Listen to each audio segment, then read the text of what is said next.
ہمیں بڑا ناز آیا، ہم نے کہا کیا بات ہے؟ حضور نے فرمایا مانگ، کیا مانگتا ہے؟ اب یہ نبی پاک سے جنت مانگے گا اور دنیا میں بیٹھے بیٹھے اپنے لیے جنت کی ٹکٹ بک کرا لے گا، اپنے لیے یہ جنت کے اندر بہترین محل اپنے لیے الاٹ کرا لے گا۔ لیکن بڑا ہی بولا تھا۔ میں کیا کروں، آج بھی اس طرح کے بھولے بے شمار ہیں، عقیدت سے جاتے ہیں، کامل شیخ کے پاس جاتے ہیں، مانگتے کیا ہیں جا کے؟ دنیا کی دولت، یعنی کاروبار نہیں چلتا۔ یہ تو بات کسی سیٹ سے بھی کر لیتے تو اچھے کاروبار کا مشورہ دے دیتے۔ تم کسی درویش کے پاس گئے تھے تو اس سے مصطفیٰ کی نظر کرم مانگنی تھی، اس سے اللہ کی رحمت کا سوال کرنا تھا، اس سے کہنا تھا کہ ایک خیر کی نظر ڈالیں، انظرنا، یہ کہنا چاہیے تھا۔ یہاں کیا انداز ہے، عام دام برسرے مطلب۔ مولا علی شیر خدا فرماتے ہیں ہمارا خیال تھا جنت مانگے گا، پر بڑا بھولا آدمی تھا۔ کہنے لگا یا رسول اللہ صلی اللہ علیہ وسلم میں نے سفر کرنا ہے، مجھے سواری کے لیے ایک اونٹ دے دیں۔ تو حضرت علی فرماتے ہیں ہمیں اس نے سوال تو کیا پر جو ہماری طبیعت تھی اس مطابق اس نے نہیں کیا، یعنی جس طرح کا دروازہ تھا اس طرح کی بھیک نہیں مانگی۔ اس نے اونٹ مانگا، حضور نے فرمایا چل دیا تجھے، گویا حضور نہ اندھیرے دور کرنا چاہ رہے ہیں اس کے، فرمایا چل اونٹ دے دیا، اب تو کچھ اور بھی مانگ لے۔ حضرت علی کہنے لگے لو بڑے نصیب والا، ایک چانس اور ملا ہے۔ تو کہنے لگا حضور اس طرح کریں جو اونٹ پر کجاوا باندھا جاتا ہے وہ بھی دے دے۔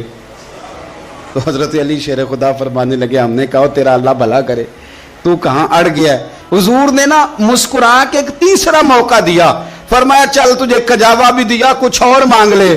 کہنے لگا حضور سفر بڑا لمبا ہے، آنے جانے کا خرچہ بھی دے دے۔ تو سرکار دو عالم صلی اللہ علیہ وسلم مسکرائے، فرمایا جا تجھے دیا۔ پھر حضور نے ایک مثال بیان کی اور فرمایا تجھ سے تو بنی اسرائیل کی وہ بوڑھی ہی اچھی تھی۔ یا رسول اللہ کون سی؟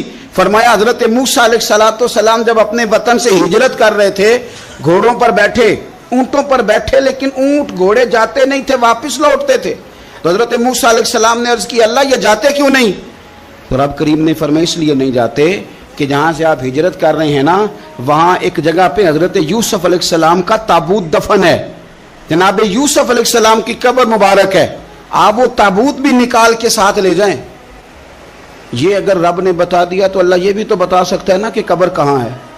یہ بتا دیا تابوت کہاں، یہ نہیں بتایا، تابوت لے جائیں یہ نہیں بتایا کہاں ہے۔ یہ حضرت موسیٰ علیہ السلام آپ خود تلاش کریں گے تو حضرت موسیٰ علیہ السلام نے بنی اسرائیل کے لوگوں سے پوچھا کہ وہ کہاں ہیں تابوت حضرت یوسف کا، تو وہ کہنے لگے ہمیں تو نہیں پتہ، ایک بوڑھی اماں ہے پرانی اسے پتہ ہے۔ حضرت موسیٰ علیہ السلام اس بوڑھی سے ملے تو فرمایا بتا دے کہ وہ تابوت کہاں ہے، حضرت یوسف کی قبر کہاں ہے۔ آج لوگ کہتے ہیں مزاروں پہ نہیں جانا چاہیے، تو پڑھو نا یہ حدیث کھول کے، نبی پاک صلی اللہ تعالی علیہ وآلہ وسلم فرماتے ہیں کہ دیکھو قبر کا رستہ، مزار کا رستہ بتانے کا وہ عورت قیمت مانگ رہی ہے۔ حضرت موسیٰ کی ملاقات ہوئی تو آپ نے فرمایا امت تمہیں پتہ ہے جناب یوسف کا مزار کہاں ہے، قبر کہاں ہے؟ کہنے لگی پتہ ہے۔ تو آپ نے فرمایا بتا دے۔ کہنے لگی مفت کیسے بتا دوں، ابھی تو لوگوں کو مزاروں پہ جانے کی دلیل نہیں مل رہی، اور یہاں وہ بوڑھی کہتی ہے اور بیان کر رہے ہیں میرے نبی پاک صلی اللہ علیہ وسلم، اور بوڑھی کہنے لگی مفت نہیں بتاؤں گی۔ تو حضرت موسیٰ فرمانے لگے قیمت لے لے۔ کہنے لگی بالکل آپ قیمت دیں گے تو بتاؤں گی۔ فرمایا قیمت کیا ہے؟ کہنے لگی قیمت یہ ہے کہ جنت میں مجھے بھی اس محلے میں مکان چاہیے جس میں حضرت موسیٰ علیہ السلام کا مکان ہو، اس محلے میں مجھے بھی مکان چاہیے، اسی درجے میں آپ کے ساتھ۔ تو حضرت موسیٰ فرمانے لگے اماں چل تو جنت کا مکان مانگ، تو نے تو بہت بڑی سوسائٹی میں پلاٹ مانگ لیا ہے، وہ تو بڑا اونچا معاملہ ہے، وہاں تو انبیاء اور رسول ہوں گے، تو دور پہنچ گئی ہے، جنت مل جائے گی پر موسیٰ کا ساتھ۔ تو کہنے لگے جاؤ پھر میں بھی نہیں ایڈریس بتاتی، پتا تو میرے پاس ہی ہے نا، اور کسی کو ہے پتا؟ تو حضور فرمانے لگے تجھ سے تو وہ بوڑھی اچھی تھی۔ جب وہ بی بی اڑ گئی کہنے لگی نہیں بتاتی، تو حضرت موسیٰ علیہ السلام عرض کرنے لگے مالک اب کیا کرنا ہے؟ تو رب کریم نے فرمایا موسیٰ آپ جنت میں اپنے پڑوس والے مکان کا وعدہ آپ کر لیں اور بوڑھی کو وہ مکان عطا میں کر دوں گا۔ آپ وہ مکان کا وعدہ کر لیں، دے دیں گے۔